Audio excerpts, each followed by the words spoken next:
The federal raid began in silence, the kind that comes before something breaks apart forever. 6 black SUVs rolled to a stop outside the Connecticut estate at 6:17 in the morning, their engines cutting through the November fog like knives through silk. Agent Claire Sutherland stepped onto the circular driveway, her boots crunching on gravel that probably cost more per square foot than most people's mortgage payments. The mansion loomed ahead, all limestone and arrogance, the kind of place that screamed old money, even though the fortune behind it was built on corpses and cocaine. She raised her fist, and 20 agents moved as one, spreading across the manicured lawn with the precision of a military operation.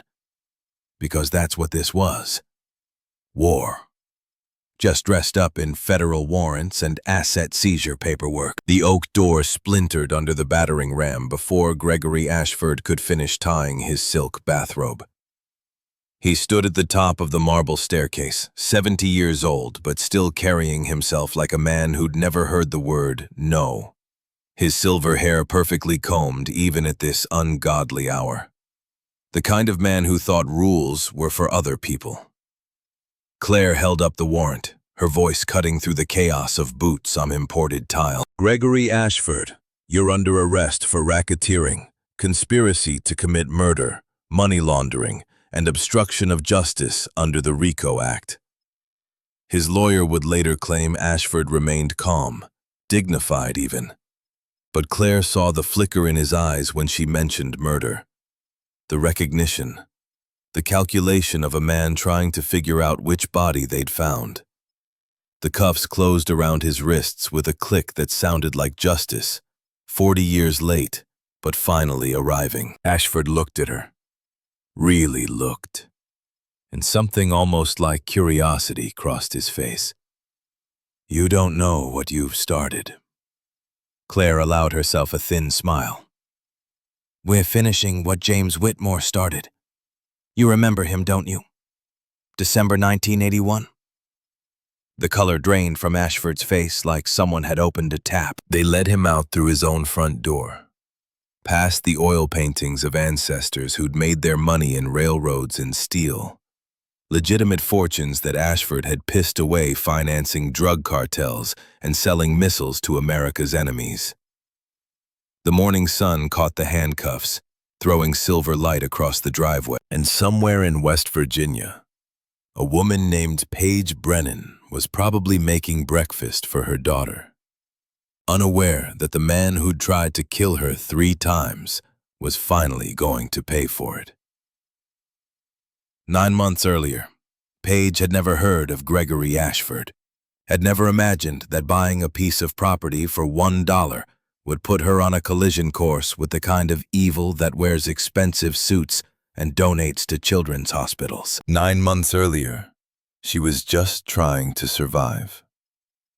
The McDowell County Courthouse Annex smelled like defeat had soaked into the walls and never quite dried. Paige sat on a wooden bench that had probably given splinters to 3 generations of desperate people.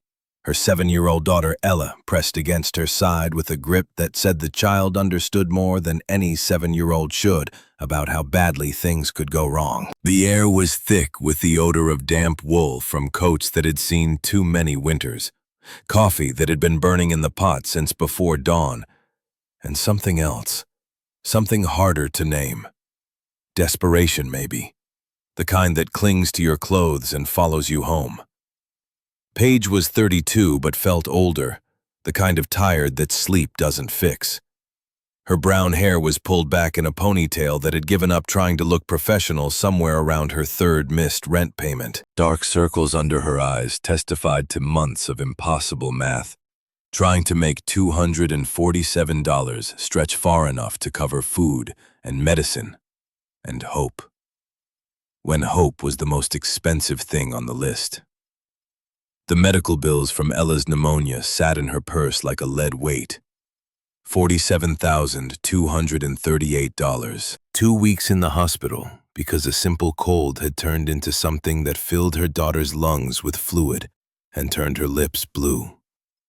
2 weeks of watching machines breathe for her child while collections agencies called about the apartment deposit, the car payment, the electricity bill.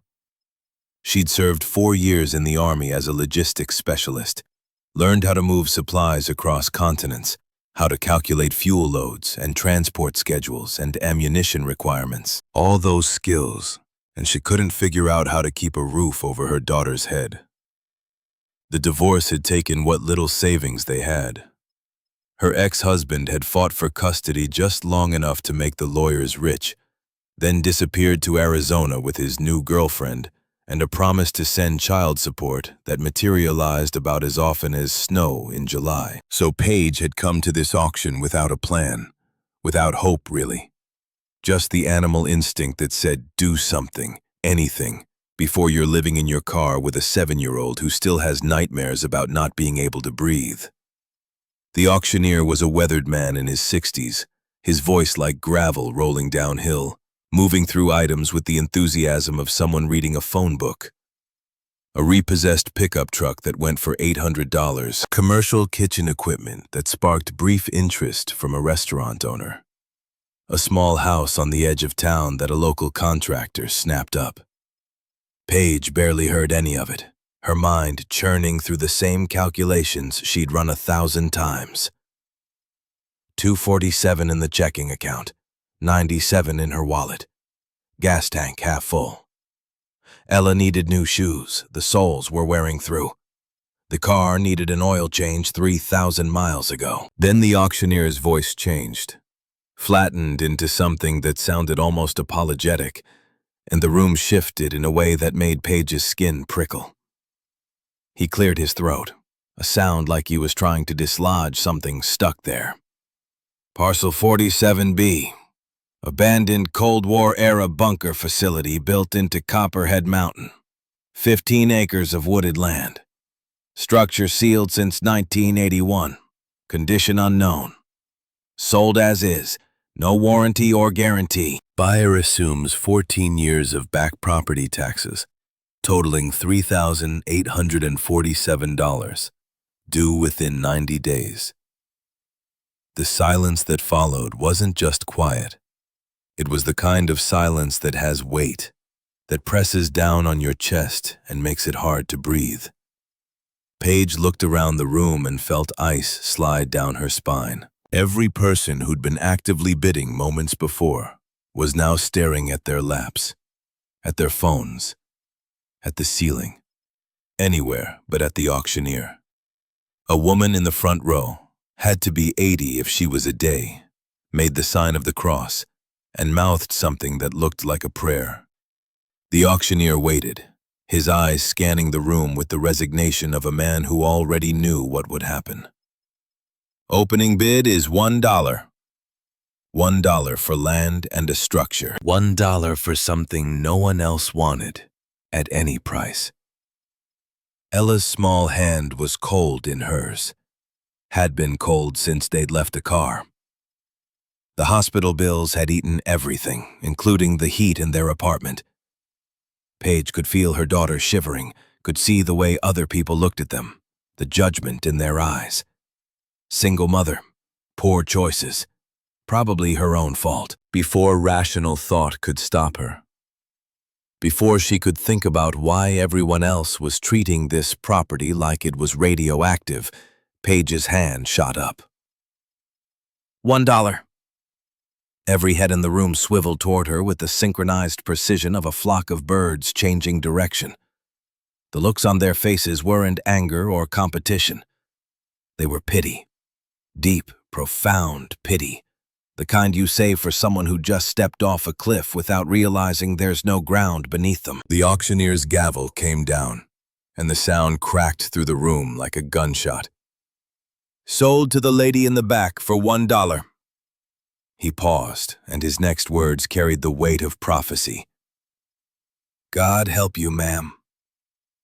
The hardware store in Bramwell looked like it had been standing since coal was king in these mountains, which probably meant sometime around 1952, based on the faded sign. Hutchkins Hardware, the letters peeling away like old skin, revealing bare wood underneath that had weathered more seasons than Paige had years on Earth.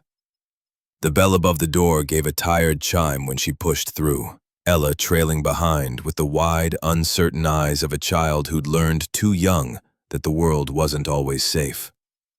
The smell hit her first, sawdust and machine oil and old wood. The scent of a place that still sold the kind of tools you could hand down to your grandchildren. Narrow aisles crammed with merchandise that looked like it had been on the shelves for decades, waiting patiently for someone to need a particular size of hex bolt or a specific grade of sandpaper. Behind the counter stood a man who might have been carved from the same mountain as the bunker she'd just bought. Henry Dalton, according to the name tag pinned to his flannel shirt, had the kind of face that came from 72 years of living without apology. Weathered didn't begin to cover it. His skin was like leather left out in the sun and rain for decades, creased with lines that told stories about wars and winters and losses that leave marks. But his eyes were sharp, pale blue and assessing. The eyes of a man who'd seen enough to know when someone was about to step into something they didn't understand. Paige set her basket on the scarred wooden counter. Flashlight, batteries, heavy-duty trash bags, work gloves, a cheap padlock. The essentials for moving into a condemned bunker with a 7-year-old. Henry rang up the items with hands that bore the calluses and scars of 50 years working with wood and metal. And when she pulled out the deed to use as identification for her check, everything changed. His eyes found the property description, and the color drained from his face like someone had pulled a plug. The paper actually trembled in his gnarled fingers, and for a moment Paige thought he might drop it. When he spoke, his voice was low and urgent, stripped of the jovial shopkeeper persona like peeling off a mask. "You bought the bunker." It wasn't a question. Paige nodded, unease creeping up her spine like cold fingers. "Got it at auction this morning for $1. Henry set the deed down like it had burned him, and leaned across the counter with an intensity that made Paige want to step back. But she held her ground, that old army training kicking in. Never show fear, even when you're terrified. "That property has eaten 5 owners in 40 years, miss." His pale eyes held hers, willing her to understand. 5 people who thought they could handle whatever's buried up there. The first one lasted 3 weeks before federal agents showed up asking questions about permits and previous owners. Left everything behind, ran like the devil was on his heels. Paige felt Ella press closer against her leg. Second owner was a doomsday prepper, figured he'd found paradise. 2 weeks. Came down from that mountain with his face white as snow. Wouldn't say what he'd seen or heard. Just packed his truck and drove until West Virginia was in his rearview mirror. Henry's voice dropped even lower, and Paige had to lean in to hear him over the hum of the old fluorescent lights. Third owner was a corporation. Wanted to use it for secure storage. Their lawyers got visited by other lawyers, representing what they called unnamed interests. The buyout offers got more aggressive each time they said no. They stopped saying no after the 4th visit. The old man's hands gripped the counter edge, knuckles white. Fourth owner was a contractor, young guy, thought he could renovate it, flip it for profit. Had a series of accidents, equipment failures, small fires, and then his brakes gave out on the mountain road. Survived. But he walked away from the property, left the deed in the courthouse, and never looked back. Ella's grip on Paige's jacket was tight enough to hurt now. Fifth owner, just 3 years back, was a family from Pittsburgh. Lasted 11 days before they fled in the middle of the night. Left all their possessions behind like the place was on fire. Except there was no fire. Just whatever they found in there that scared them so bad they'd rather lose everything than spend one more night. Henry reached across the counter, and his weathered hand closed over Paige's with surprising gentleness. Strange men in expensive suits have come through town over the years, asking about the bunker, about its owners, about who lives there now. Corporate lawyers tried to buy it through shell companies, offering stupid money for what should be worthless land. Something is in that bunker, miss. Or something happened there that powerful people want to keep buried. Either way, people who poke around that property end up dead, or disappeared, or running for their lives. His voice cracked slightly on the last words, and Paige saw something in his eyes that looked like old grief. The last real owner, before the property went to auction the first time, was a man named James Whitmore. Lived there alone for near about 2 years, from 79 to 81. Kept to himself mostly, but he'd come into town sometimes, buy supplies, always paid cash. Quiet man, educated. Had haunted eyes, like he'd seen something that stole his sleep. Henry's hand trembled slightly. December of 1981, middle of winter, James Whitmore vanished. His truck was still parked at the bunker, keys in the ignition. His supplies were all there, food in the pantry, like he'd just stepped out for a walk. Never came back. Sheriff did a cursory search, declared it a missing person case, probably a suicide or an accident in the mountains. Nobody was ever found. The fluorescent lights buzzed in the silence that followed, a sound like insects trapped in glass. I knew him, miss. James was about the only person in these parts I'd call a friend in those years. He told me things. Not everything, but enough. Said he'd worked for powerful people, discovered terrible things, taken something from them as insurance. Said he knew they'd come for him eventually, that you can't steal from devils and expect to keep breathing. Henry's eyes were wet now, and his voice barely above a whisper. Some places are left alone for a reason. That bunker has swallowed 5 owners in 40 years, and whatever James was running from is still out there, still watching. Whatever you paid for that property, whatever you're hoping to find there, it's not worth your life, and it sure as hell isn't worth that little girl's safety. He squeezed her hand one more time, then let go. Please, I'm begging you. Walk away while you still can. Paige stood there, her purchases on the counter between them, Ella trembling against her side, and thought about the $47,000 in medical debt, the eviction notice, the $247 in her bank account. I don't have anywhere else to go, Mr. Dalton. Her voice came out steadier than she felt. We're out of options. The sun was already sinking behind the jagged peaks of the Appalachian Mountains when Paige's Honda Civic, check engine light glowing like a reproachful eye, rattled up the overgrown dirt road toward what was now, impossibly, her property. The road wasn't really a road, so much as 2 ruts carved into the mountainside by vehicles that had long since rusted into scrap, climbing steep enough that she could feel the old engine struggling, smell the faint burn of oil that said the car was giving everything it had left. Ella sat pressed against the passenger window, her small face ghostly pale in the fading light, eyes wide with a mixture of fear and exhausted curiosity. They'd been living out of the car for 2 nights since the eviction, sleeping in Walmart parking lots, washing up in gas station bathrooms, pretending this was an adventure, even though they both knew better. The forest pressed in on both sides, oak and pine so thick the shadows between them looked solid.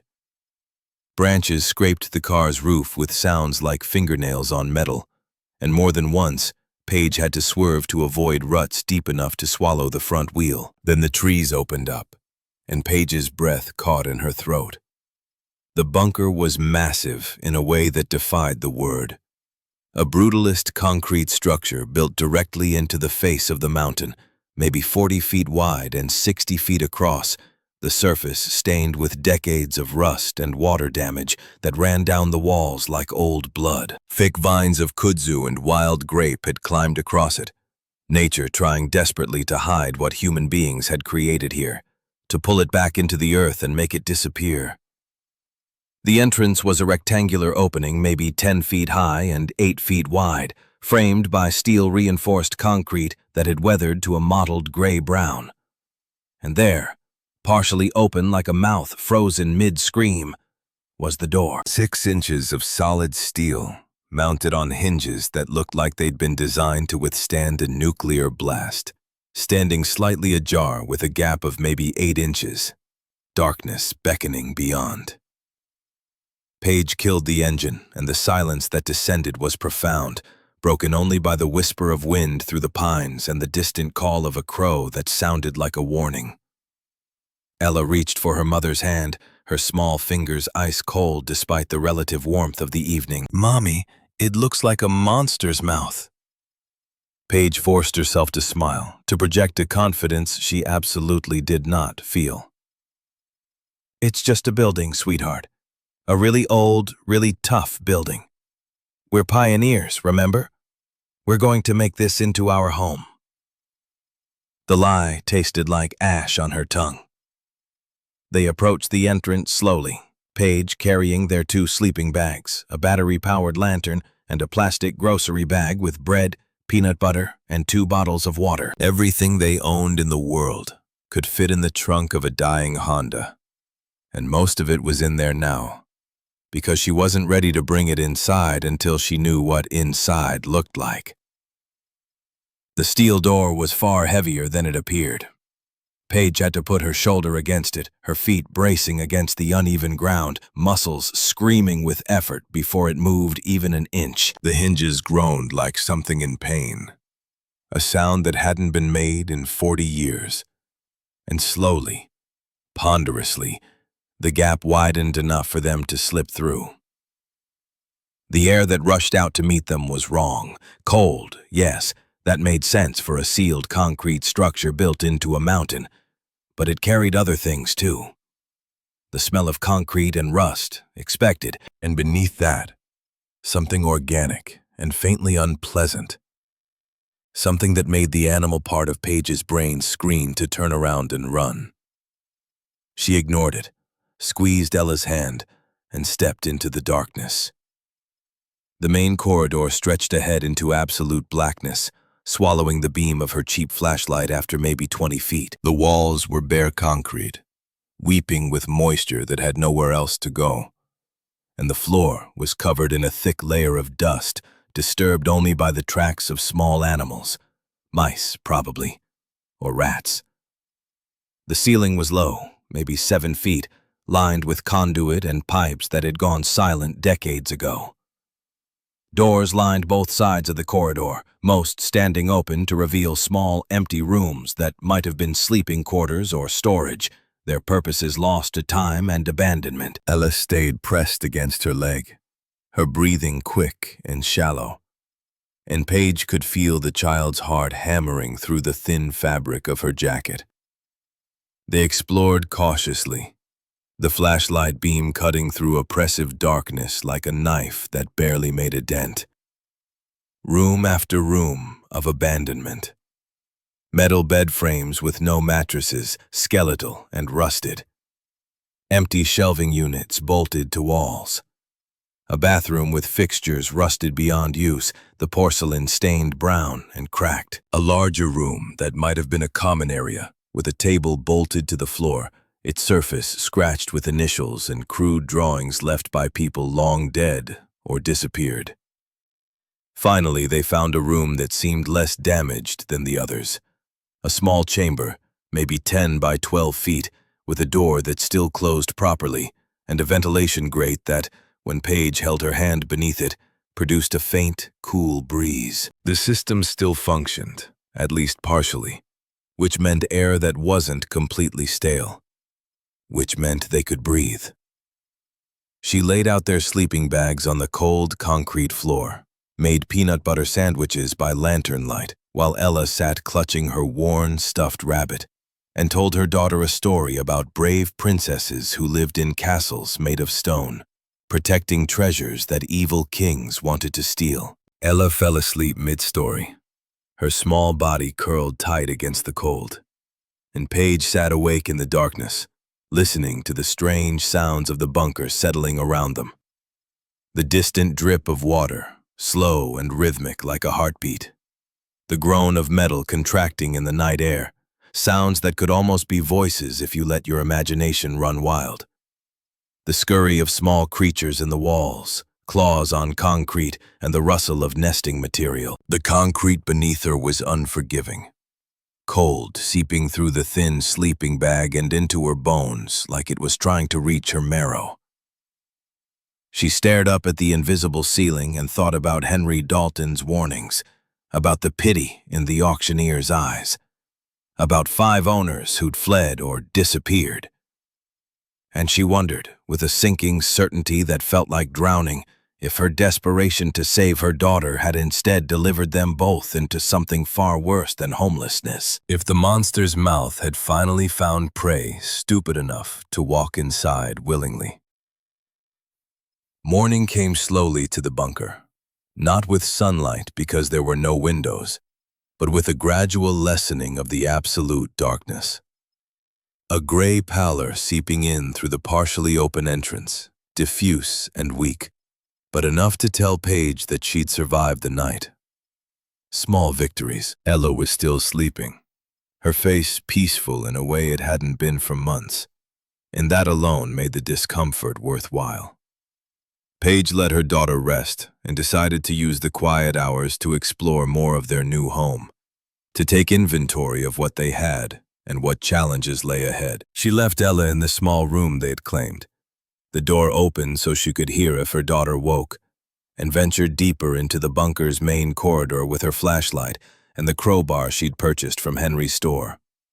The bunker was larger than she'd realized in last night's exhausted reconnaissance. The main corridor stretched back at least 100 feet before branching into side passages, the concrete wall showing signs of water damage in some places, structural cracks in others, but overall, the integrity seemed solid.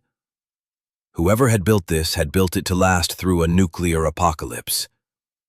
Most of the rooms were empty, stripped bare decades ago by whoever had last occupied the space. But toward the back of the main corridor, she found what appeared to have been a storage area. A larger space, maybe 20 feet square, with metal shelving units still bolted to the walls in neat rows. The floor here was cleaner, less disturbed, as if this room had been sealed off or simply forgotten by whoever came after. Paige played her flashlight beam across the walls, looking for structural damage, for water intrusion, for anything that might make this place livable, or indicate it was time to cut their losses and figure out Plan B, whatever that might be. That's when she noticed it. A section of the back wall that looked different. The concrete was the same color, the same texture, but there was something about it that struck her as wrong. Too uniform, too perfect compared to the weathered, water-stained surfaces around it. Like someone had done repair work, but tried to make it blend in. Her logistics training kicked in. That ability to look at a space and see inefficiencies, to recognize when a warehouse had dead space that didn't make sense. She walked the perimeter of the room, counting her steps, doing rough calculations in her head. The room was 20 feet from the door to the back wall.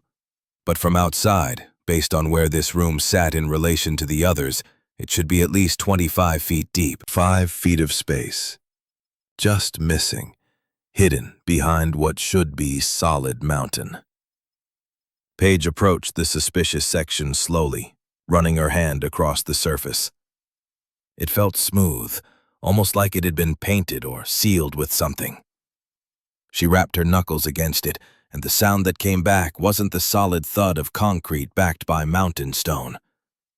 It was hollow, a resonance that spoke of empty space beyond. Her heart began to beat faster. That peculiar mixture of fear and excitement that comes with discovering something hidden, something that was meant to stay secret.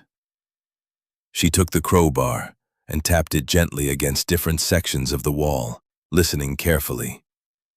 The entire section, maybe 8 feet wide and 7 feet tall, rang hollow.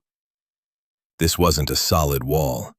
This was a facade, a false front hiding something behind it. Paige wedged the flat end of the crowbar into a barely visible seam near the edge and pulled. At first, nothing happened, the concrete or whatever it was refusing to budge. But then she felt something give, a slight shift, and she repositioned her grip and pulled harder. With a grinding crack that echoed through the empty room, a section of the concrete facing broke away. Beneath it, she saw not more concrete but a steel frame, industrial gray metal that had been carefully covered to look like part of the original structure. Her hands were shaking now as she worked the crowbar into the gap, prying away more of the false concrete. Large chunks of it fell to the floor and shattered into dust and fragments, raising clouds that made her cough and cover her mouth with her sleeve. Within 20 minutes, she had cleared enough to reveal the truth. Behind the false wall was a narrow corridor, perhaps 3 feet wide, leading deeper into the mountain. The walls of this hidden passage were smooth steel, not concrete, and at the far end, barely visible in the throw of her flashlight beam, was a door unlike anything else in the bunker. It was massive and circular, the kind of vault door Paige had only seen in movies about bank heists or nuclear facilities. Made of brushed steel that had dulled with age, but showed no rust. Its surface was marked with a complex locking mechanism of wheels and bolts that looked like something from a submarine. Paige squeezed through the gap she'd made and approached the vault door, her flashlight beam dancing across its surface, her breath coming in short, shallow gasps that had nothing to do with exertion and everything to do with the realization that she'd found something someone had gone to extraordinary lengths to hide. The lock mechanism was intimidating, an array of steel pins and rotating wheels that should have been impossible to open without the combination. But as she got closer, she saw that pieces of it were hanging loose, broken, as if someone had forced it open from the inside. And most incredibly, impossibly, the door itself was not fully closed. There was a gap, perhaps 2 inches wide, where the massive door had been left slightly ajar, as if someone had opened it in a hurry and never had the chance to seal it again. Paige placed both hands on the cold steel surface and pulled with every ounce of strength she possessed, her feet bracing against the smooth floor of the hidden corridor, her muscles screaming with the effort. For a long moment, nothing happened. The massive door as immovable as the mountain itself.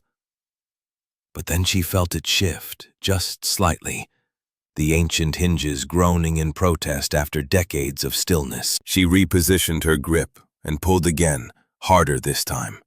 And slowly, ponderously, the door began to swing open, revealing a widening slice of absolute darkness beyond.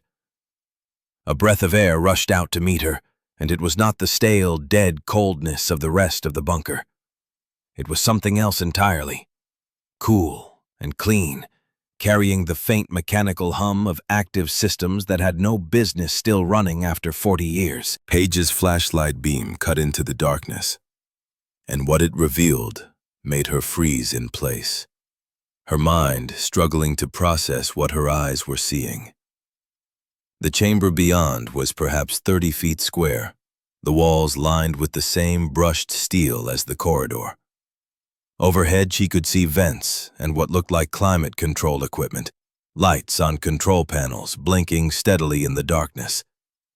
Impossible evidence that after 4 decades, this room still had power. But it wasn't the technology that stole her breath and made her heart hammer against her ribs like a trapped bird trying to escape.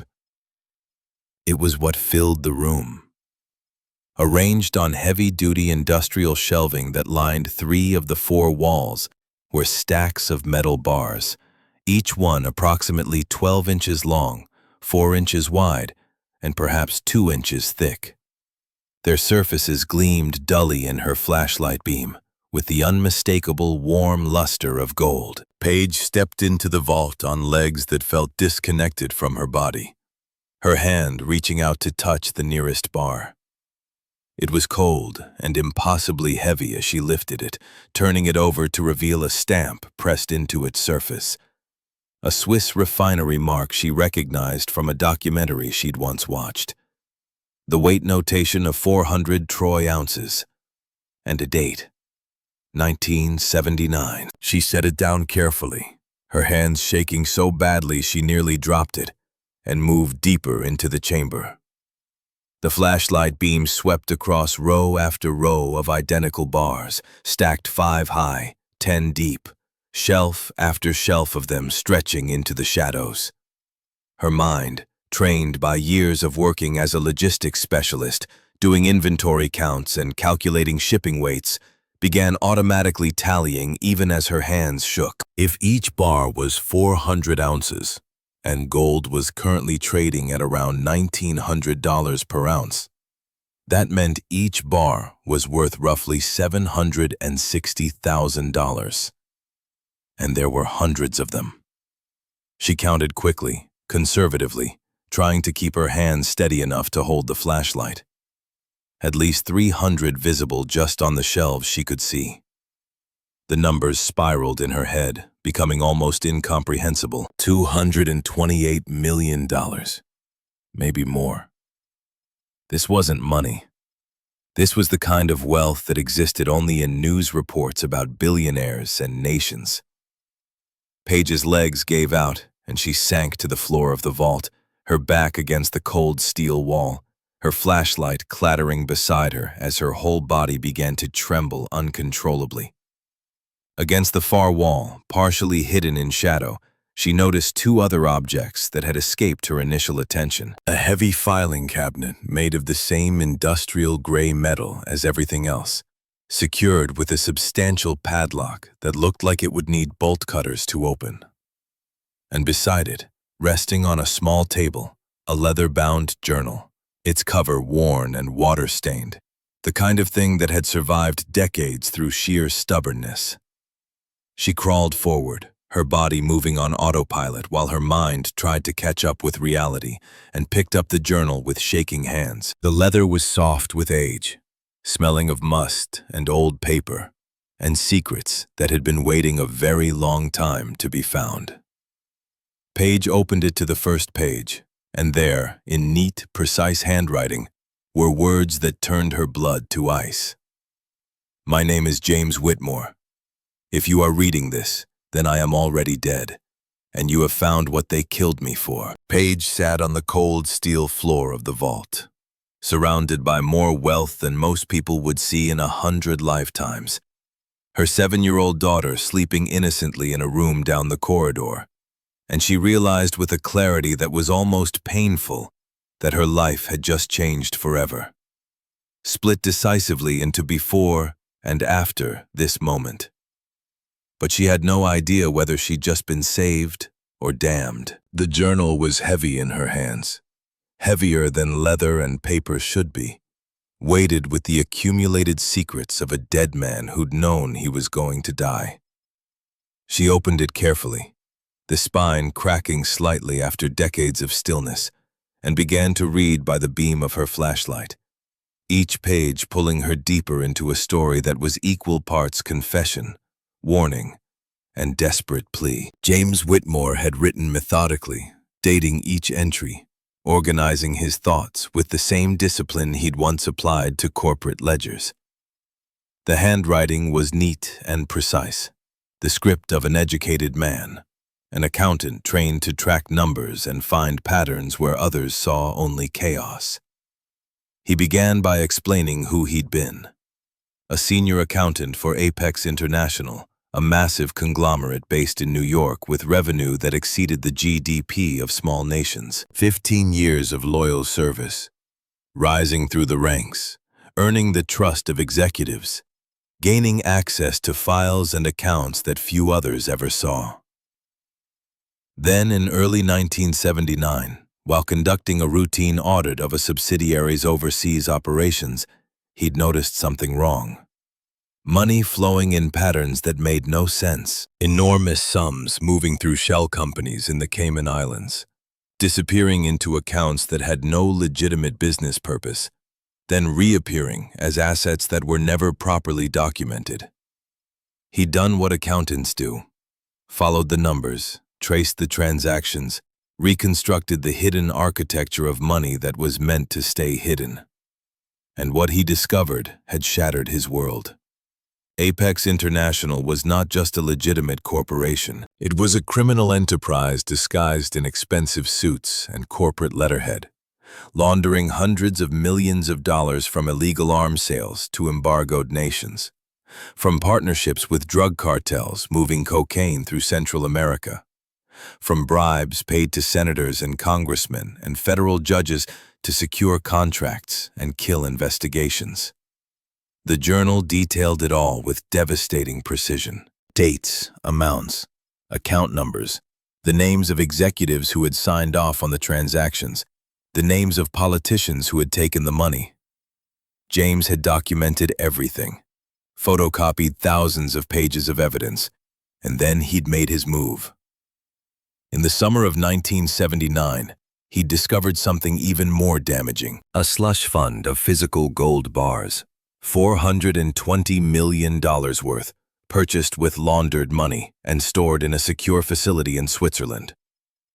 The gold was the heart of their operation, the reserve that backed their criminal empire, ready to be gradually sold off and funneled into offshore accounts where it could never be traced. James had realized it was also his leverage. He'd used his access and his knowledge of their systems to orchestrate an impossible theft, redirecting the shipment using forged documents and bribed officials, moving the gold from Switzerland to a private freight company to a series of trucks that drove it across the country to West Virginia, to this bunker that he'd purchased and prepared in secret.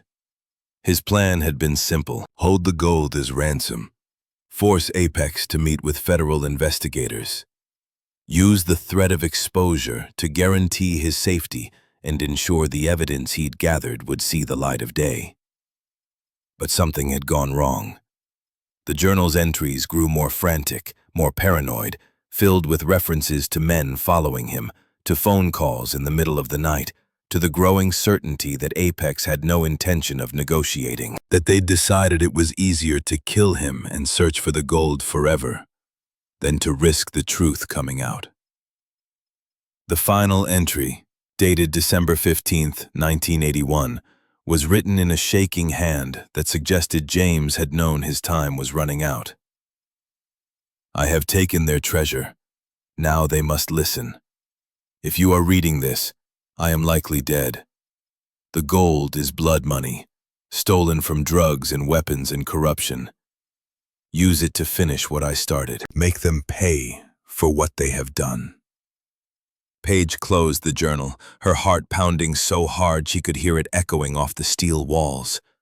She looked at the gold bars stacked around her, glinting dully in the flashlight beam, and understood that they weren't treasure. They were evidence, proof of crimes that had gotten James Whitmore killed and 36 other people if his witness list was accurate. And now she was sitting in a vault that powerful people had been searching for since 1981. Holding a journal that could bring down an empire, with a daughter sleeping down the hall who had no idea her mother had just stumbled into a war that had been frozen for 40 years. The sun was climbing toward noon when Paige finally emerged from the vault, carefully closing the massive door as much as she could without a working lock mechanism, and reconstructing the false wall using broken concrete pieces and old tarps she'd found to cover the gap. It wouldn't fool a determined search, but from a casual glance, the wall looked intact. Ella woke, asking for breakfast, and Paige made peanut butter sandwiches with hands that still trembled.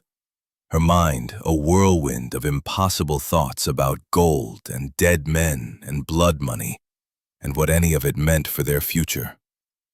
By noon, hunger and the need for supplies drove them back down the mountain. Real food, cleaning materials, warmer blankets, batteries for the flashlight. The essentials of trying to make a concrete tomb into something resembling a home. That's when Paige first noticed it.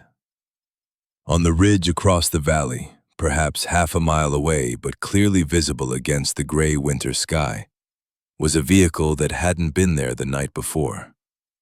A black SUV, large and expensive looking even at this distance. A Cadillac Escalade, if she had to guess, parked at an angle that gave it a clear view of the bunker entrance. Paige slowed the Honda, studying the vehicle through her dusty windshield. It didn't move, didn't start its engine, just sat there like a predator watching prey, patient and still. She continued down the mountain, telling herself it was probably nothing, a hunter scouting for deer, a hiker taking a break. But the ice in her stomach said otherwise. 20 minutes later, as she turned onto the paved county road heading toward Bramwell, she checked her rearview mirror and felt that ice crystallize into something harder. The black SUV was behind her, maintaining a careful distance of perhaps a quarter mile, always keeping at least 2 cars between them when other traffic appeared. Paige's training kicked in. That basic security awareness the Army had drilled into every soldier, regardless of their specialty. How to recognize when you're being followed, how to confirm surveillance, how to react when the threat is real. She drove into Bramwell and deliberately made a series of turns that no one with an actual destination would make. Left into the grocery store parking lot, through it, out the back entrance, right onto Main Street, left onto Oak Road, where only residents lived, back to Main. The black SUV followed each turn, never closing the distance, never falling too far behind. Professional and patient. Paige pulled into the small grocery store and sat in her parked car, watching her mirrors. The SUV drove past slowly, the windows too darkly tinted to see who was inside. And then it parked 3 blocks away, positioning itself where it could watch the store entrance without being obvious about it. Ella asked why they were sitting in the car, and Paige forced a smile. "Just making a shopping list, sweetheart." But her mind was racing through possibilities, each one worse than the last. No one should know she'd found anything in the bunker. She told no one, had been alone except for Ella. And yet someone was watching her with professional precision less than 24 hours after she'd opened that vault. Either they'd been watching the bunker all along, waiting to see if anyone would finally discover what was hidden there, or somehow they knew. Had sensors, or alerts, or informants that told them when the vault had been accessed. She thought of James Whitmore's journal, his paranoid final entries about being followed, about men in expensive cars. And she realized with cold, creeping dread that whatever had killed him 40 years ago hadn't gone away, hadn't given up. It had simply been waiting with inhuman patience for someone to finally find what he'd hidden. Paige gathered Ella and went into the store, moving through the aisles with forced casualness, while her training screamed that she was compromised, that she'd been marked, that the watchers knew. She bought bread and milk and canned soup, ordinary things that ordinary people bought, while her mind calculated escape routes and threat assessments. She drove back through town with the SUV maintaining its careful distance, and she made a decision born of desperation and the growing certainty that she couldn't face this alone.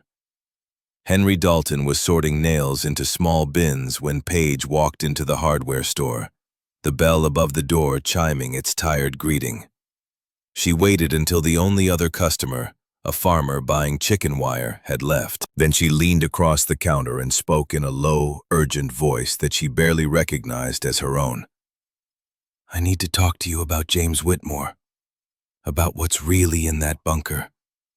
Because someone's following me, and I'm terrified, and I have nowhere else to turn." Henry's eyes went wide, and he looked past her through the store's front window to where her Honda was parked, studying it for a long moment before he flipped the sign on the door to closed, pulled down the shade, and gestured for her to follow him to the small office in the back. He sat her down in a worn chair that had probably been old when Nixon was president, gave Ella a lollipop and a coloring book to keep her occupied in the corner, and then he told her the truth he'd been carrying for 40 years, like a stone in his chest.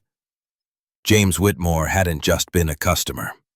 He'd been Henry's friend, perhaps his only real friend in those years after Henry's wife had died and left him alone in a town where everyone knew everyone's business. A strange, haunted man who'd appeared in town in '79 with enough money to buy the bunker outright and enough fear to never truly sleep peacefully.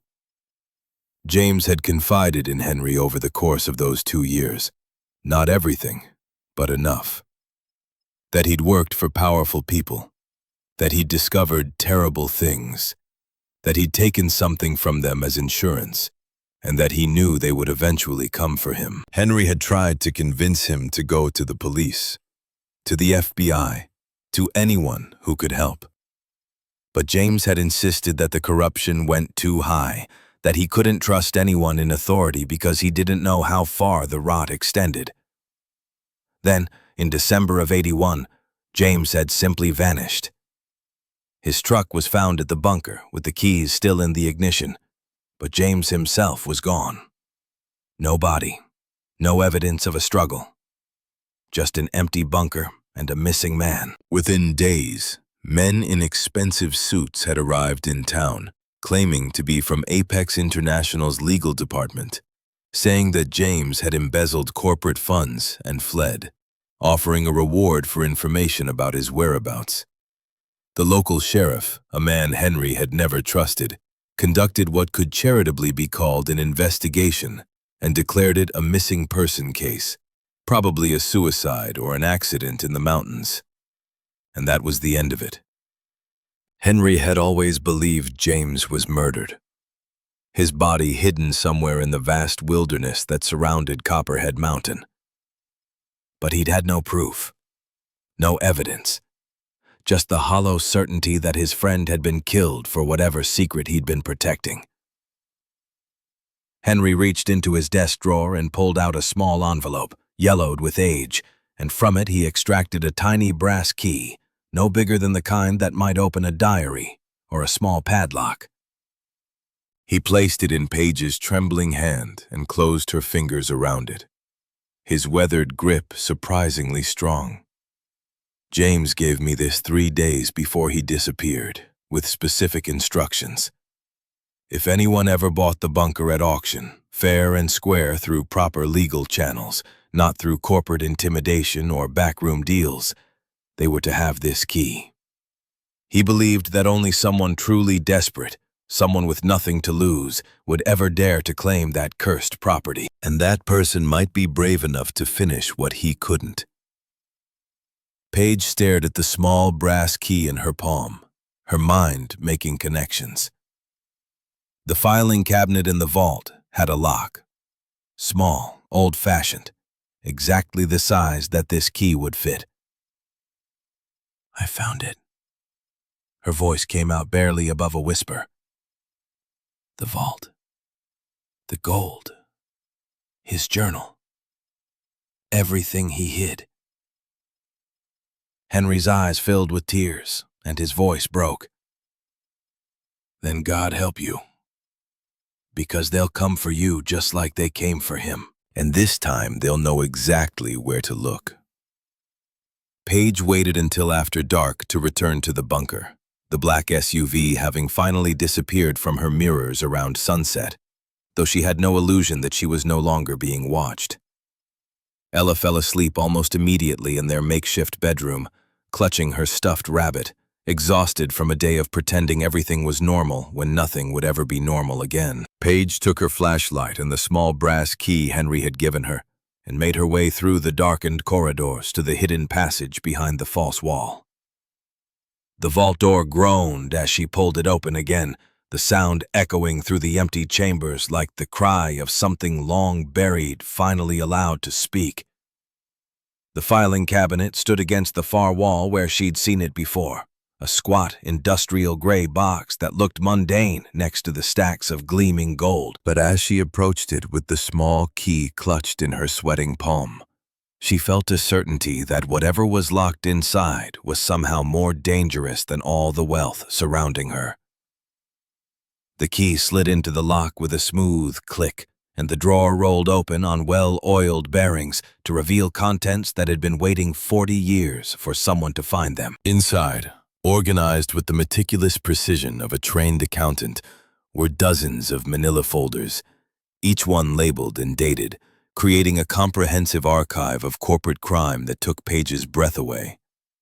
The first folder contained photographs, dozens of them, surveillance shots taken with telephoto lenses showing men in expensive suits meeting in parking garages, on boat docks, in the private rooms of exclusive restaurants. Paige recognized some of the faces from old news reports. Executives from Apex International, their names and titles typed on labels affixed to each photo. And across from them, men whose faces she didn't know but whose body language screamed violence and criminality. Below each photograph, James had attached typed notes identifying the criminals. A Colombian cartel lieutenant wanted in 6 countries, an arms dealer who'd sold weapons to both sides of half a dozen conflicts, a money launderer for organized crime whose clients included everyone from the mafia to corrupt dictators. The second folder contained financial documents, copies of bank transfers moving millions of dollars through shell companies with names like Meridian Holdings and Pacific Trade Associates. Each transfer meticulously traced from source to destination, showing money flowing from drug operations and illegal weapons sales into Apex accounts, then being laundered through legitimate businesses and real estate purchases. Paige traced the flow with her finger, following James's careful notations. Cocaine proceeds from Medellin cartel, $5 million, transferred to Meridian Holdings, Cayman Islands, transferred to Pacific Trade Associates, Delaware, used to purchase commercial real estate, Boston, Massachusetts. Property owned by Apex subsidiary. The third folder held shipping manifests and customs documents, records of crates labeled as agricultural equipment or industrial machinery that actually contained surface-to-air missiles, assault rifles, and plastic explosives, all shipped to embargoed nations and rebel groups, all bearing the forged signatures of Apex logistics officers who'd probably never known their names were being used to commit treason. The fourth folder was perhaps the most damaging. A leather-bound ledger that looked like something from a Victorian counting house, its pages filled with neat, handwritten entries documenting 20 years of systematic bribery. Each entry listed a name, and Paige recognized senators and congressmen and federal judges whose faces she'd seen on television. A dollar amount ranging from $100,000 to $2 million. And a service rendered. A vote on a defense appropriations bill, a blocked investigation, a favorable ruling in a regulatory dispute. It was a complete map of corruption, reaching into the highest levels of government. Proof that Apex hadn't just broken laws, but had systematically purchased the very people meant to enforce those laws. At the bottom of the drawer, Paige found one more document that made her blood run cold. A single typed page titled Material Witnesses, listing 37 names of people who had worked for Apex or its subsidiaries, people who had seen too much, known too much. Next to each name was a date, and with growing horror, Paige realized these weren't hire dates or birth dates. They were death dates. A roster of the dead and disappeared, spanning from 1975 to 1980, each one marked with clinical precision, an accounting of murder rendered in the same neat columns James had once used to track quarterly earnings. Robert Hayes, Apex accountant, February 12, 1975, car accident. Linda Parker, FBI agent, August 3, 1977, home invasion. Michael Torres, journalist, November 20th, 1979. Mugging gone wrong. The pattern was unmistakable. 37 people eliminated within 6 months of approaching an Apex investigation, their deaths made to look like accidents or random crimes. Paige was reading the witness list for the third time when she heard the sound of car engines approaching. It was 2:17 a.m., 4 days since Henry had given her the key. The rumble echoed through the concrete corridors in a way that made her freeze, the papers in her hands suddenly feeling like they weighed 1,000 pounds. Multiple vehicles, coming fast. Paige moved on pure instinct, clamping her hand over Ella's mouth to stifle any sound before her daughter could wake fully and cry out. She whispered directly into the child's ear with desperate urgency. "Men are in the bunker. We have to hide. Be absolutely silent. Our lives depend on it." Ella, bless her, seemed to understand immediately. Her small body went still and compliant as Paige gathered her up along with the journal. Her mind raced through options, through the layout of the bunker she'd memorized over the past week. The ventilation system. James had mentioned it in his journal, access ducts large enough for maintenance that ran through the walls. She'd located the nearest panel during their explorations. A grill set low in the wall of a storage room 3 doors down from where they slept. She moved through the darkness with Ella in her arms, not daring to use a light. The sounds of the intruders were clearer now. Heavy boots on concrete, professional movements. Paige reached the storage room, found the grill by touch alone. The screws were loose and old, mercifully, and the grill came free with a soft squeal of metal that made her freeze, listening. The voices continued, apparently not having heard. She pushed Ella into the dark mouth of the duct, climbing in after her and pulling the grill back into place just as she heard footsteps approaching their sleeping room. A sharp whistle. "Clear. Nobody here. Check the back rooms." The duct was barely large enough for her to squeeze through, the metal cold against her skin through her thin t-shirt, but it led horizontally along the wall. After 10 feet, it opened into a larger vertical shaft, and she and Ella huddled there in absolute darkness, pressed against cold metal, barely breathing. Through the ventilation grill in the wall below them, Paige could see harsh white beams of tactical flashlights sweeping through the corridor. 2 men came into view, and what she saw made her blood turn to ice. They were professionals, dressed head to toe in black tactical gear, wearing night vision goggles pushed up on their heads now that they were using lights. They carried what looked like military rifles, moving with practiced coordination. These weren't thieves. They were operators, mercenaries, or private security, the kind of people corporations like Apex hired when they needed something done quietly and permanently. One of them, tall with a gravelly voice that carried through the metal duct, called out to his partner still in the vault room. "Anything?" The response came back muffled. "Gold's here, just like surveillance suggested. Photographing it now. But no documents, no filing cabinets visible." The tall man swore softly. Thorne said the old man was paranoid, methodical. He would have hidden evidence files separately. Checked the walls, the floor, anywhere that could be a secondary hide. Paige heard them moving through the vault, tapping on surfaces. Ella remained perfectly still in her arms, understanding with a child's clarity that their lives depended on silence. After what felt like hours but was probably only 15 minutes, the tall man spoke again, his voice carrying frustration. "Nothing. Either it's not here or it's hidden too well to find in one night. I've got clear photos of the gold, though. Thorne will want confirmation before committing a full team." The other man emerged from the vault, and Paige could see him clearly now through the grill. Shorter, stockier, his face partially obscured by tactical gear.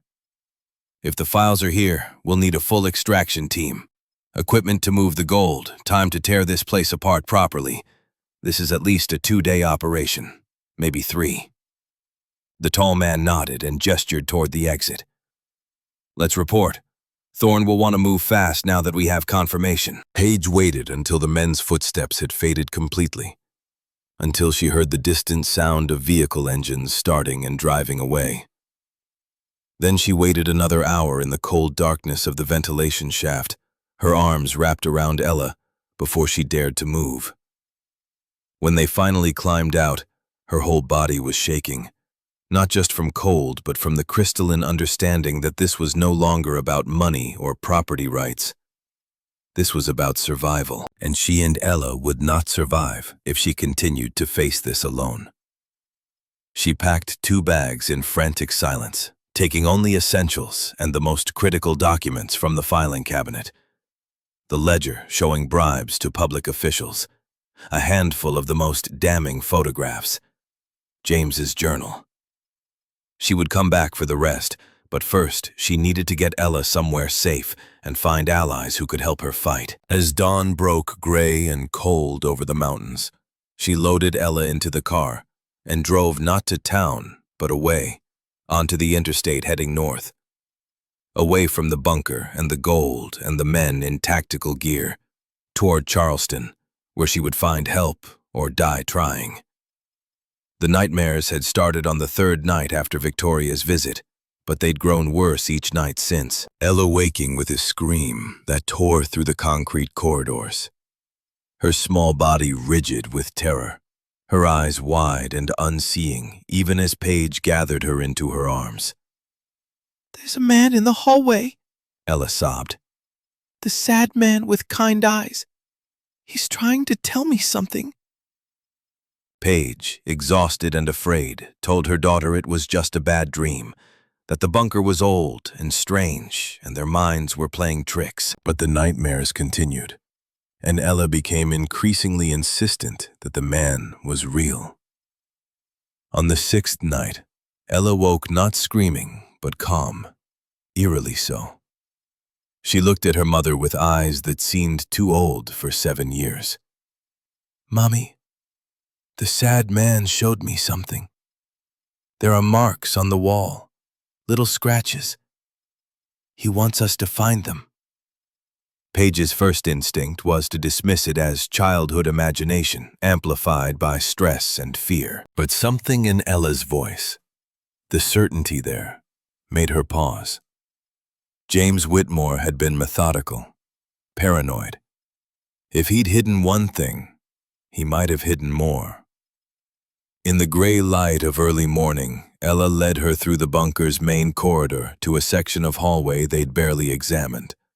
A dead end where the passage terminated at a solid concrete wall. "Here," Ella said, pointing. "Look really close." Paige knelt down, examining the wall at her daughter's eye level. At first, she saw nothing but rough concrete and water stains. But then, when the angle of her flashlight caught it just right, she saw them. Tiny scratches in the concrete, barely visible, forming shapes. Arrows, 3 of them, pointing to a specific section of wall about 3 feet square. Her heart began to race. These weren't random marks. They were deliberate, carved shallow enough to be invisible unless you knew to look. A message left by someone who understood that only a child's perspective, a child's height, would find them. Paige pressed against the section of wall the arrows indicated and felt it give slightly inward with a grinding sound. Not a false wall, but a removable panel, a section of concrete mounted on a hidden frame. She worked her fingers into the barely visible seam and pulled. The panel came free, revealing a shallow alcove carved into the wall behind. Inside, wrapped in plastic that had yellowed with age, was a black VHS tape in a case. Taped to the case was a label in James's handwriting. Insurance, 1981. Paige lifted the tape out, her hands trembling. Ella tugged at her sleeve. "Is the sad man happy now?" Paige looked at her daughter and thought about James Whitmore, dead for 40 years but somehow still fighting, still trying to guide someone toward the truth. "Yes, baby. I think he is." She couldn't watch the tape in the bunker, too dangerous. So she drove to Welch and found a thrift store where she bought a television and VCR for $30. Back in the bunker, after Ella had fallen asleep, she set up the equipment and pressed play. James Whitmore appeared on screen, alive and moving, sitting in the vault. Younger than she'd imagined, perhaps 45, but with haunted eyes that said he knew his time was running out. My name is James Whitmore. Today is December 10th, 1981. I'm recording this testimony because I believe I will not live long enough to deliver it in person to any authority that can be trusted. He explained everything. His position at Apex, the audit that revealed money laundering, the discovery of systematic corruption. He detailed with devastating precision the crimes he documented: drug money, weapons sales, bribes to senators and congressmen. Then his voice grew harder, more urgent. Apex's CEO, a man named Richard Drummond, now using the name Gregory Ashford, personally ordered the assassination of federal investigators. He held up photocopies of wire transfers, photographs of Drummond meeting with known criminals. He took $2 million from a senator to kill a congressional investigation. James leaned toward the camera, his face filling the screen. I tried to do the right thing. I tried to take this to the FBI, but I was warned they had people inside the bureau. I couldn't know who to trust. So I took the gold as leverage. His eyes, wet with tears, stared directly at Paige across 40 years. I don't expect to survive this. They're watching me. They know I have something. But the truth must survive, even if I cannot. If you have found this, whoever you are, please. His voice dropped to a whisper. I'm begging you. Finish what I could not. Make them pay for what they've done.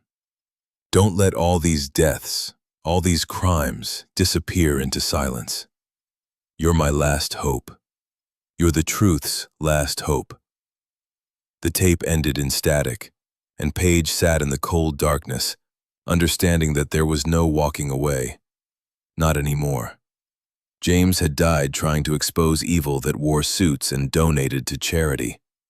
37 other people had been murdered to keep these secrets buried. The only question was whether she was brave enough to finish what James had started, or whether she'd become name 38 on a list kept in neat columns. 2 days after watching the tape, Victoria Cross returned. Paige heard the Mercedes before she saw it, the expensive purr of German engineering climbing the rutted mountain road. The woman who emerged was everything Paige remembered. 50 years old, tall and slim, dressed in a charcoal gray suit that cost more than Paige's car. Dark hair pulled back in a severe bun. Eyes that assessed and calculated and showed no warmth whatsoever. Victoria walked to the bunker entrance with the confidence of someone who'd never been told no and meant it. She stopped a respectful distance from where Paige stood blocking the door and removed her sunglasses. Miss Brennan, I'm Victoria Cross, legal counsel for Castellane Asset Recovery, LLC.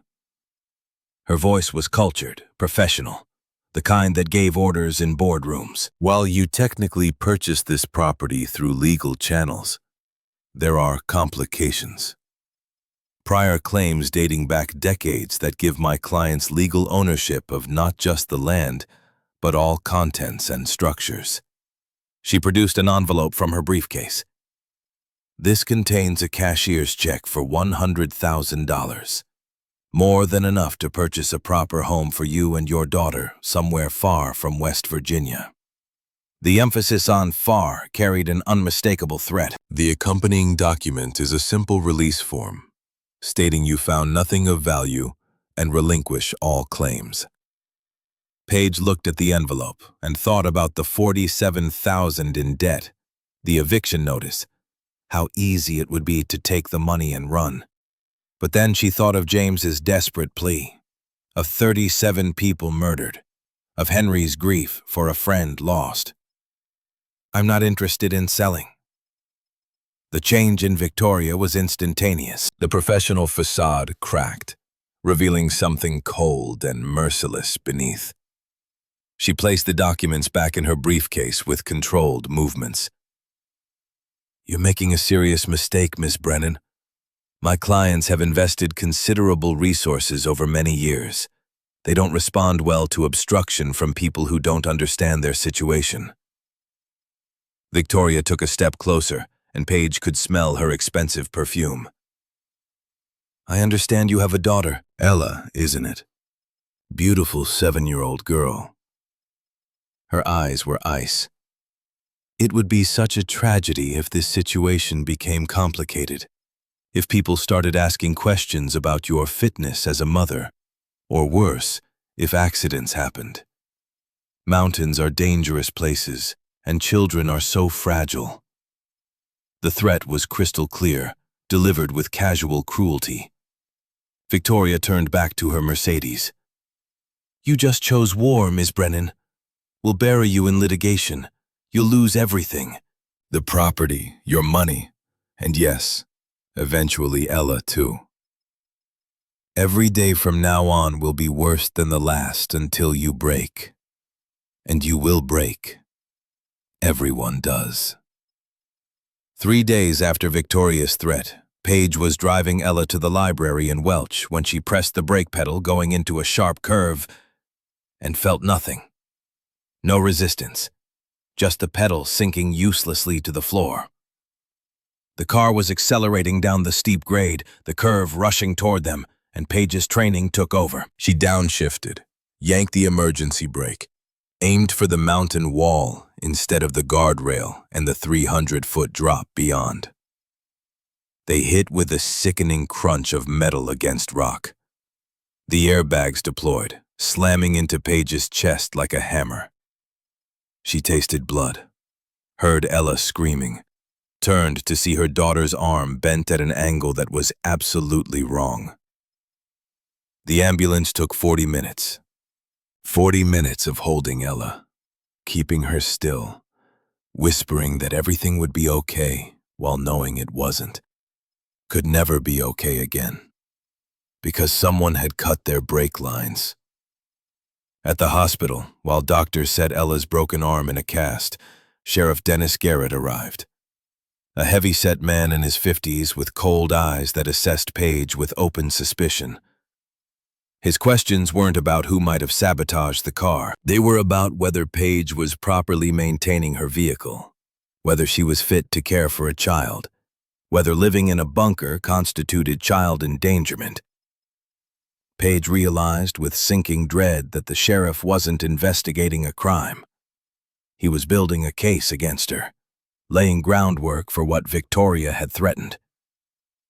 They would take Ella, not through violence, but through the machinery of law twisted to serve corporate interests. That night, while Ella slept in the hospital bed with her small arm in a white cast, Paige made the hardest decision of her life. She called Henry, asked about his sister Martha in Ohio, a widow who'd raised 4 children, who'd agreed without hesitation to take Ella. The drive to Columbus took 7 hours, and every mile felt like tearing out a piece of her heart. Ella cried, begged not to be sent away, and Paige held her daughter with shaking hands. It's only for a little while, baby. Mommy has important things to take care of. You'll be safe with Miss Martha. Martha's house was warm and safe, smelling of fresh-baked cookies, everything a child's home should be. Paige knelt before Ella, memorizing her daughter's face, trying to imprint this moment in case it was the last. I love you more than anything in the world. I'll call every day, I promise. She drove away with tears streaming down her face, watching in the rearview mirror as Ella waved from the porch, growing smaller and smaller until she vanished. The image would haunt Paige for as long as she lived, however long that turned out to be. 6 nights after opening the filing cabinet with Henry's key, having spent 3 days paralyzed by what she'd found and 3 more jumping at every sound, Paige woke at 2:17 in the morning to the sound that she'd been dreading, the distant scrape of metal against concrete, and her body went rigid with a fear so primal it bypassed thought entirely. She'd been sleeping fitfully every night since finding the vault, her subconscious always alert for danger. And now that danger had arrived.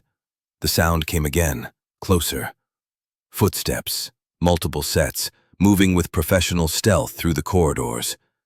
Then the unmistakable noise of the false wall being pried open, concrete fragments falling.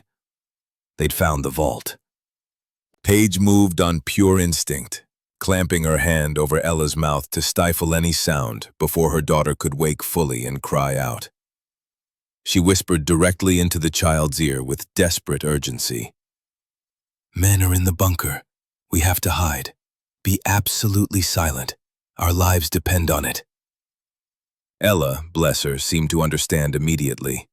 Her small body went still and compliant as Paige gathered her up along with the journal. Her mind raced through options, through the layout of the bunker she'd memorized. The ventilation system.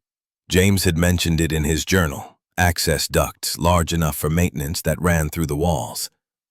She'd located the nearest panel during their explorations, a grill set low in the wall of a storage room 3 doors down from where they slept.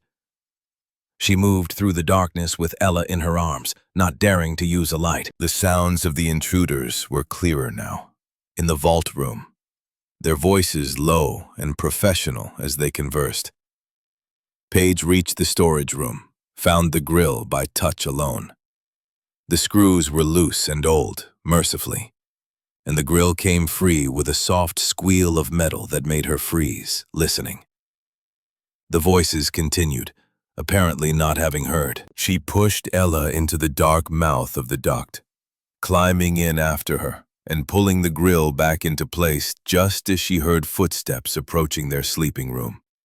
The duct was barely large enough for her to squeeze through, the metal cold against her skin, but it led horizontally along the wall.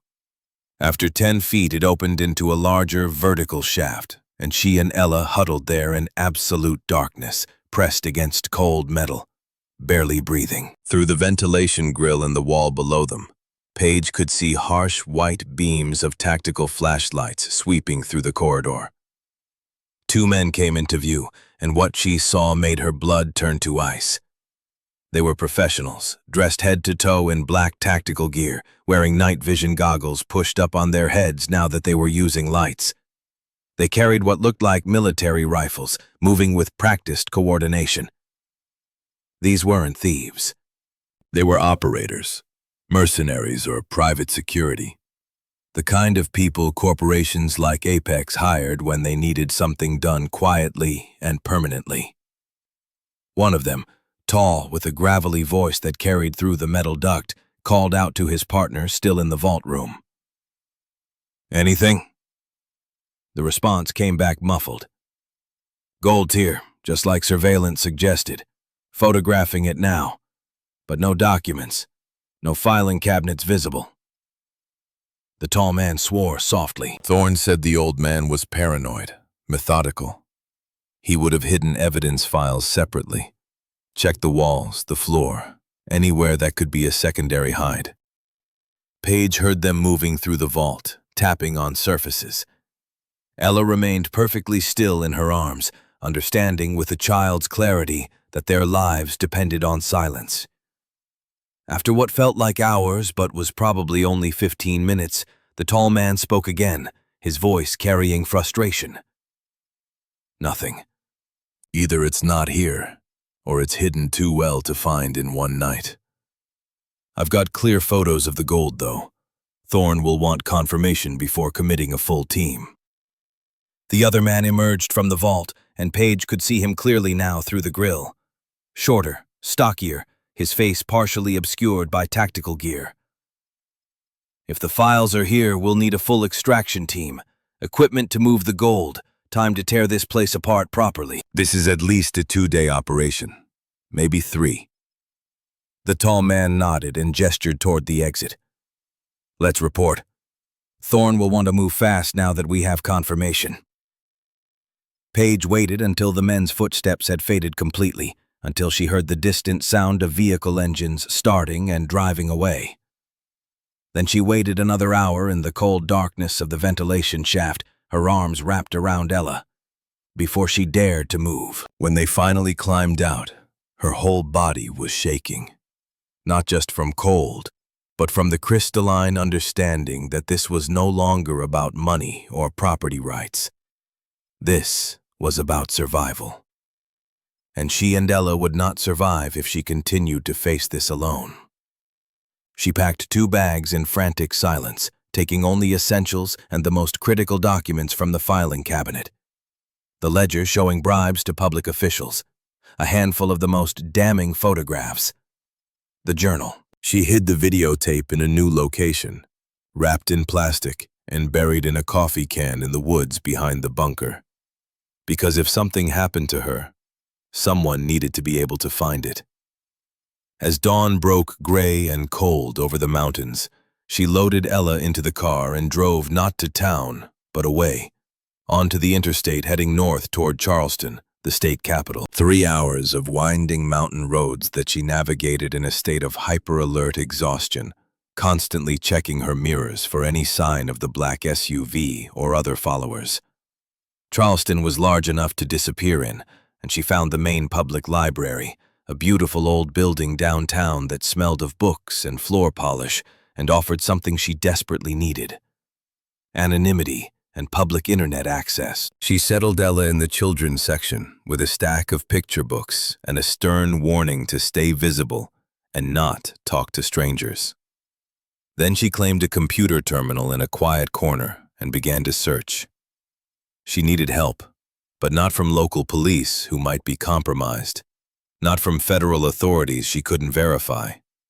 She needed someone whose job was to expose exactly the kind of corruption James had died fighting. She searched for investigative journalists, for reporters who had taken on powerful corporations and survived to publish their stories. Several names appeared, but one kept rising to the top: Garrett Hollis, a reporter for a major national news organization who'd won awards for exposing defense contractor fraud and pharmaceutical company bribery. His articles were thorough, fearless, and most importantly, he was still alive and still publishing, which suggested he knew how to protect himself and his sources. Page created a new encrypted email account using a service James's journal had mentioned, one that routed messages through multiple servers to hide their origin. She composed a message to the general tip line email address listed on Garrett's articles. She didn't explain who she was or where she'd gotten the information. She simply attached a single high-resolution photograph she'd taken of one page from the ledger. A page that showed a sitting U.S. senator receiving $500,000 in exchange for killing an investigation, complete with account numbers, dates, and James's meticulous notations. She hit send, and then sat back, wondering if she'd just made a terrible mistake or taken the first step toward salvation. The response came within 45 minutes, faster than she dared hope. The email contained only 2 sentences in plain text. "Where did you get this? We need to talk carefully." There was a phone number with instructions to use a burner phone and detailed guidance for setting up secure communication that told Page this man understood the stakes.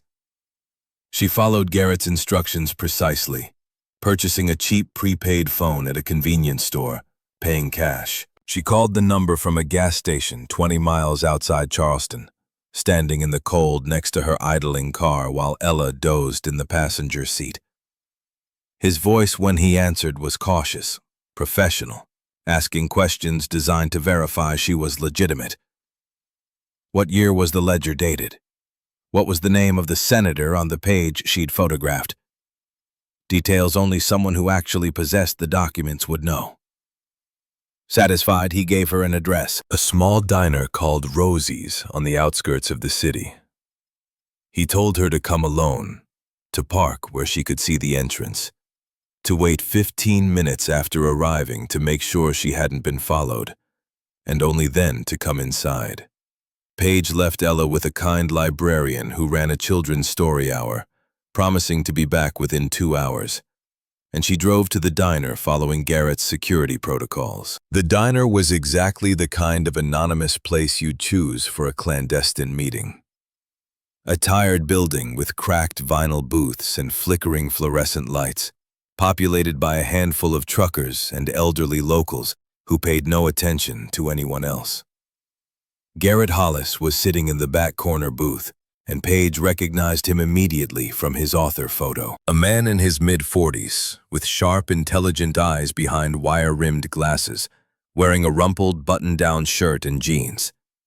His dark hair showed threads of premature gray, and he looked exhausted. The kind of deep weariness that came from years of fighting battles most people never knew were being waged.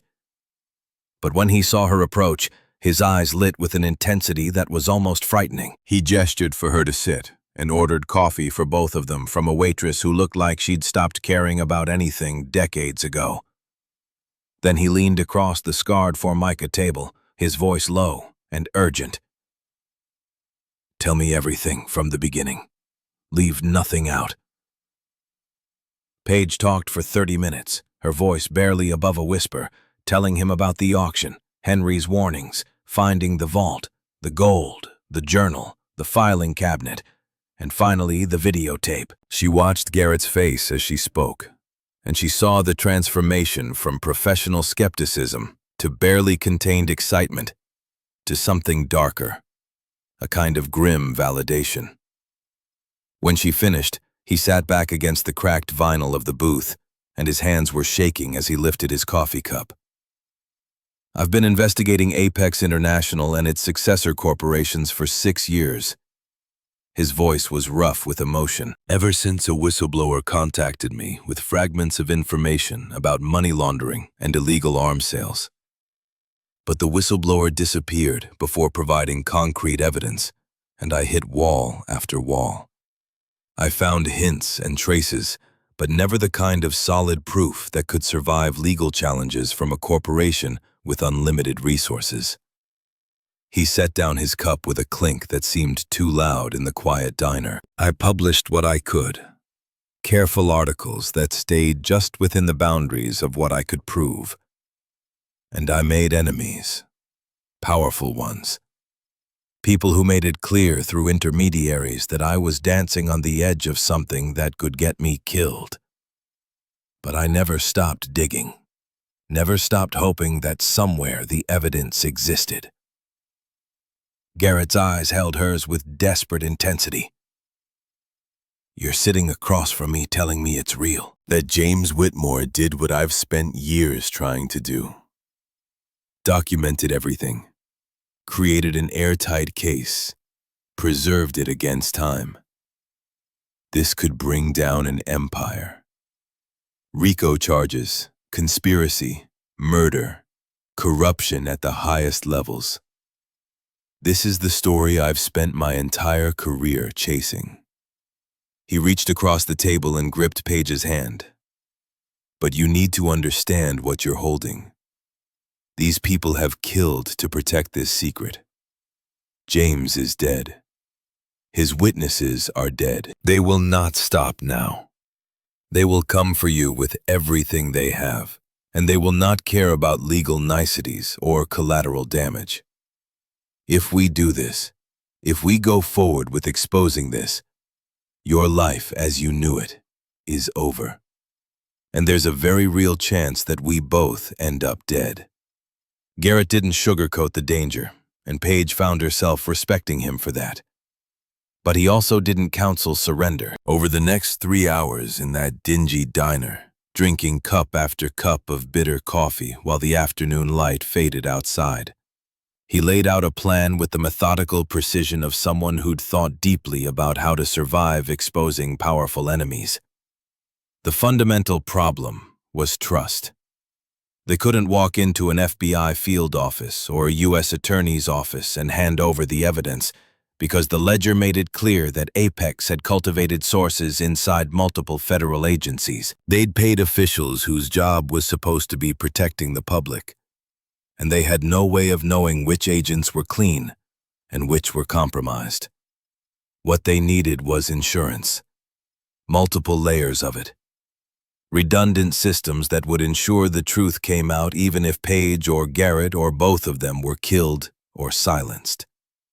First, they would digitize everything.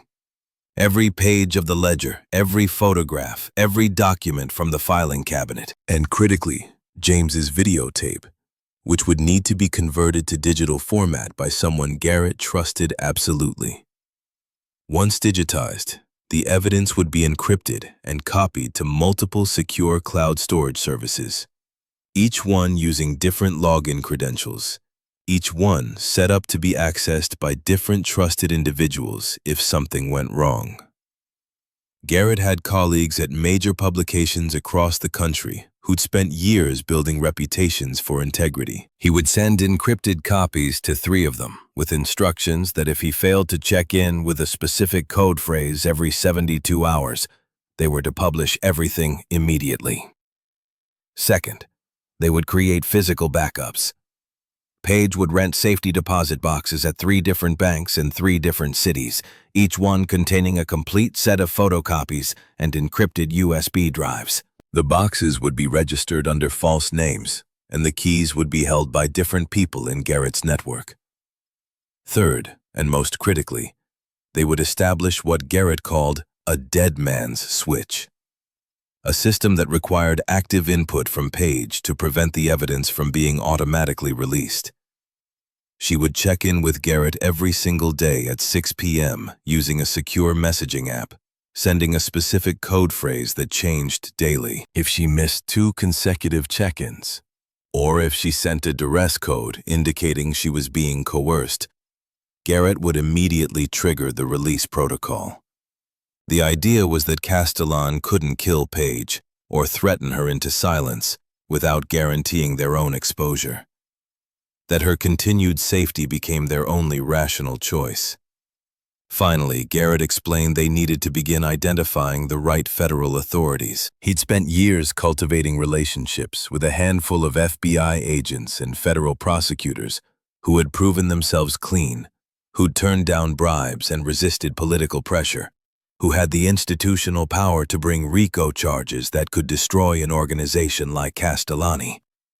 But approaching them had to be done carefully, with evidence in hand and protective measures already in place, because the moment federal authorities became involved, the situation would escalate dramatically. Garrett looked across the table at Page, his expression grave. This process will take time, weeks, maybe longer, and during that time you and Ella will be in constant danger. You should consider sending your daughter somewhere safe, to relatives or friends far away, because what's coming will be ugly and ruthless. Paige felt the weight of it all pressing down on her, the enormity of what she was about to do. But when she thought of James Whitmore's desperate plea, of the 37 names on that witness list, she knew there was no choice at all. The decision to send Ella away was the hardest thing Paige had ever done. Harder than burying her parents, harder than the divorce that had left her alone and struggling, harder than any moment in her military service. But as she sat in the borrowed apartment Garrett had arranged in Charleston while they digitized the documents, watching her daughter sleep with a cast on her arm from the brake line accident, she knew with absolute certainty that Ella couldn't stay. Henry's sister Martha lived in Columbus, Ohio, a widow in her 60s who'd raised 4 children and now lived alone in a quiet suburb. When Henry called her and explained the situation in careful, coded language, she'd agreed immediately to take Ella for as long as necessary.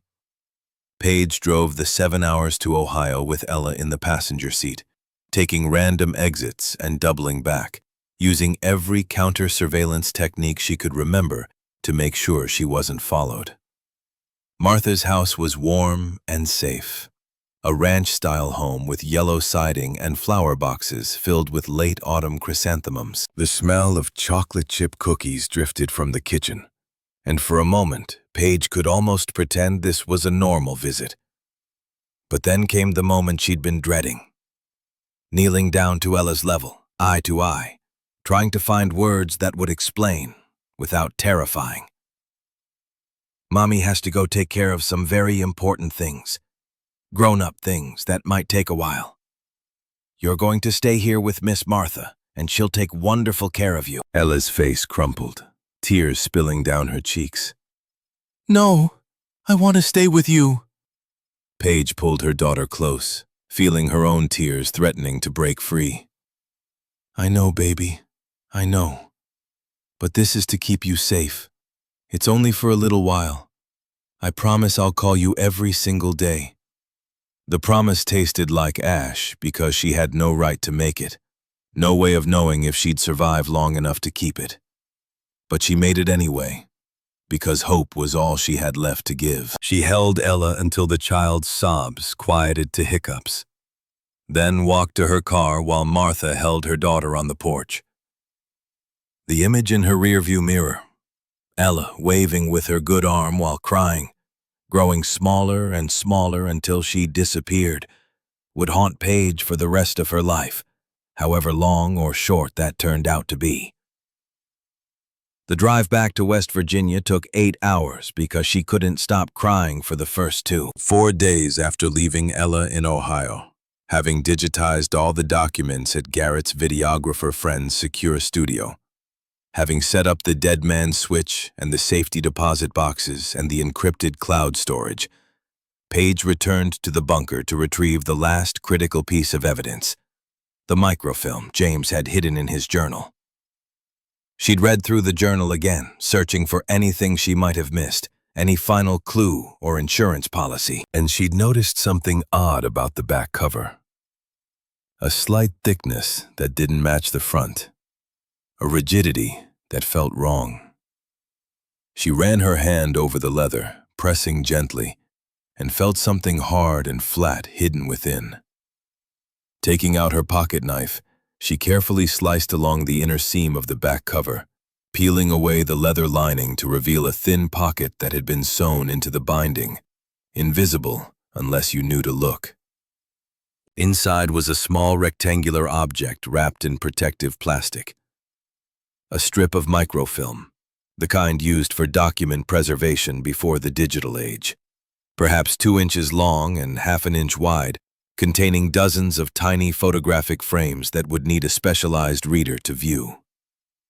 Paige had seen microfilm in libraries during her college years, knew it could contain extraordinary amounts of information compressed into nearly indestructible format, and she understood immediately that this was James's final insurance. The evidence so damaging he'd hidden it separate from everything else.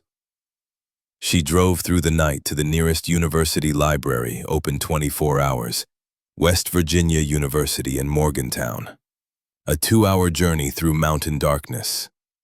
In the basement archives room, she found an old microfilm reader, a boxy machine with a viewing screen that hummed when she turned it on. Threading the strip of film through the mechanism, she watched as images appeared on the screen, magnified and clear, and felt her breath stop in her chest. The first frames were photographs, surveillance shots taken with a telephoto lens in December of 1981. And they showed a man Paige recognized from news articles and corporate websites. Gregory Ashford, current CEO of Castellane Asset Recovery LLC. Though in these photographs he was 40 years younger, his hair dark instead of silver, but his face unmistakable. He was at the bunker, standing in the clearing where Paige now parked her car. In one shot, he was talking to 2 other men, hard-faced individuals who radiated violence. In another shot, impossibly, he was standing inside the vault itself, his hand resting on the gold bars, his expression one of cold fury. The next frames were documents, internal Apex memorandums with Gregory Ashford's signature authorizing a permanent solution to the Castellane problem. A contract with a private security firm for executive protection and asset recovery services dated 1 week before James disappeared, and a bank transfer of $200,000 to an offshore account with a notation that made Paige's blood run cold.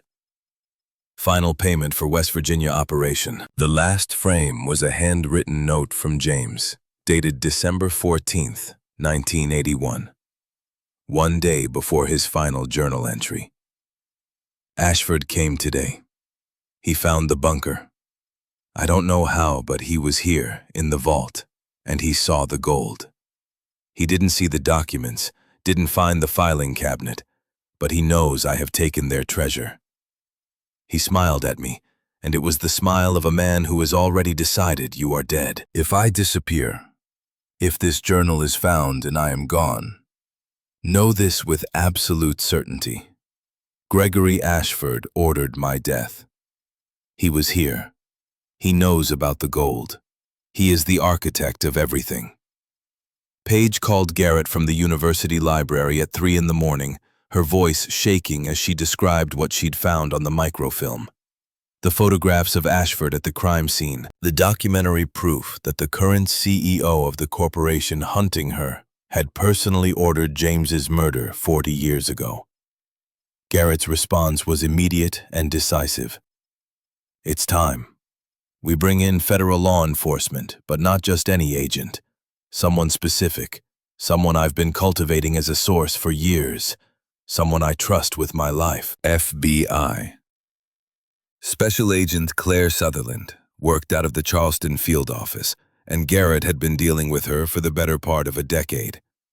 He'd watched her turn down promotions that would have required political compromise, watched her pursue cases against powerful targets that other agents avoided. And he believed, as much as he could believe anything in a world where trust was a dangerous luxury, that she was clean. Garrett made the call himself, using his credentials as a journalist to request an urgent meeting. 6 hours later, Paige found herself sitting in a small, windowless conference room in the federal building in Charleston, facing a woman who radiated competence and barely suppressed intensity. Agent Claire Sutherland was in her early 40s, with auburn hair pulled back in a severe bun, and green eyes that missed absolutely nothing as they studied Paige with an assessment that felt like being examined under a microscope. She wore a crisp white shirt and dark pants, no jewelry except a simple watch, projecting an image of someone who had no patience for bullshit and no time for games. Garrett had brought copies of selected documents, enough to prove the scope of what they had, but not so much that they would compromise the full cash if this meeting went wrong. He laid them on the table. Pages from the ledger showing bribes to federal officials, photographs of Apex executives meeting with known criminals, and finally, printed frames from the microfilm showing Gregory Ashford at the bunker in 1981. Claire read in silence, her expression neutral and professional, giving nothing away. But Paige saw the slight tremor in her hands as she turned pages, the way her jaw tightened when she reached the photographs of Ashford. When she finally looked up after 20 minutes of intense study, her eyes were blazing with something that looked like vindication mixed with barely controlled rage. I've been investigating fragments of this for 3 years. Her voice was carefully controlled, each word measured. Ever since a confidential informant came to me with stories about Apex and its successor corporations. Stories about money laundering and political corruption that I couldn't prove because the informant disappeared before providing solid evidence.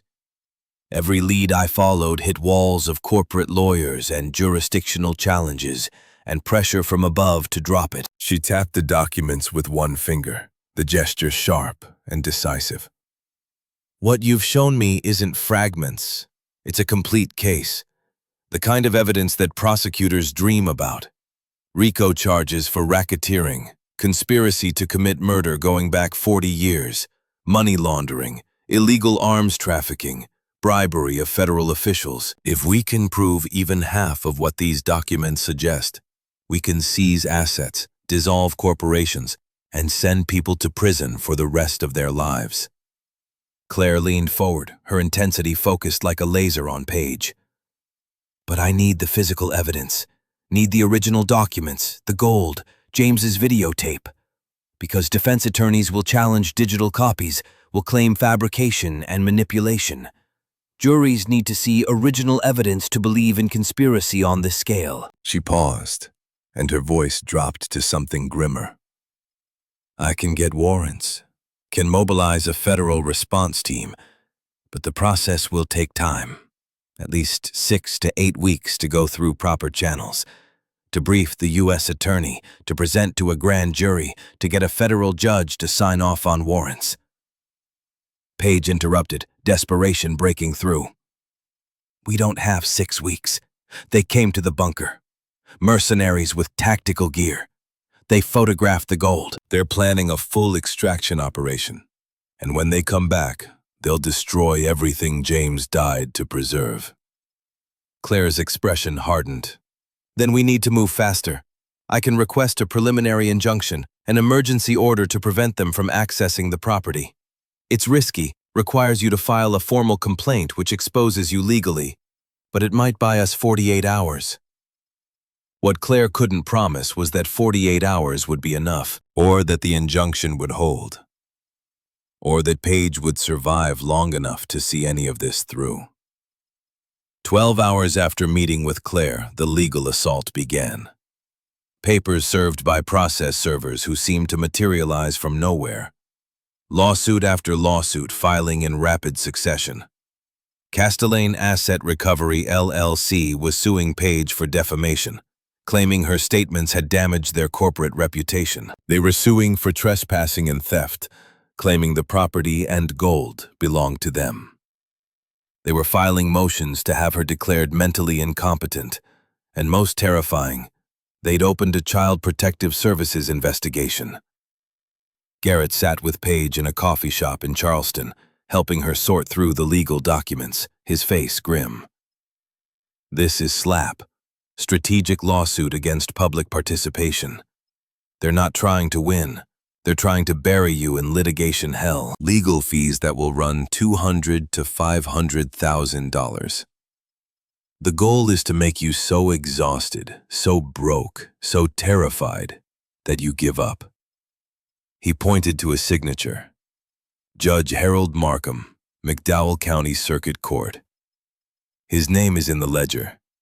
He took $150,000 from Apex in 1978. Every order he signs is corrupt.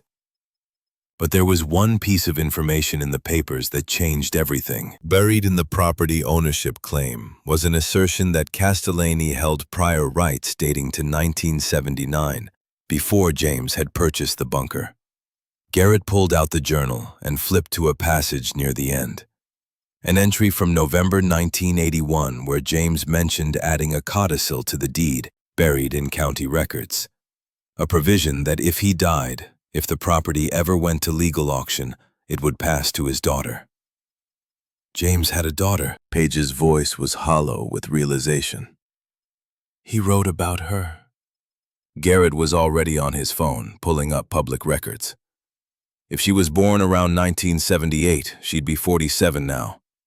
He found her within minutes. Isabel Whitmore, born Charleston, West Virginia, 1978. Mother Rebecca Whitmore, deceased 1982 from cancer.